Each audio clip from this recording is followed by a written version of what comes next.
Do you guys remember this model custom Ace? I made it with a RC remote control small toy car, and now I changed the remote. I remove all the circuit board and I just leave the motor inside, and it takes 2 button cells batteries, and it works better. I like better than the remote control.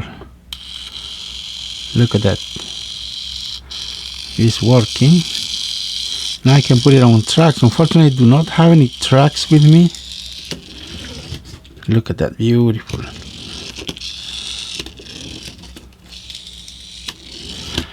It needs to pick up some speed since these are very small motor. It's a tiny motor, it goes right over here. See that hump? There sits the motor. It actually sits right here, yes. So it's a very tiny motor, and batteries that I use, the little batteries, and it works great. So I put back inside the tire that goes on top of the Ace, because it was sticking out on top of it. So now it works much better. I like it. So this is my custom Trackmaster Ace, motorized Ace.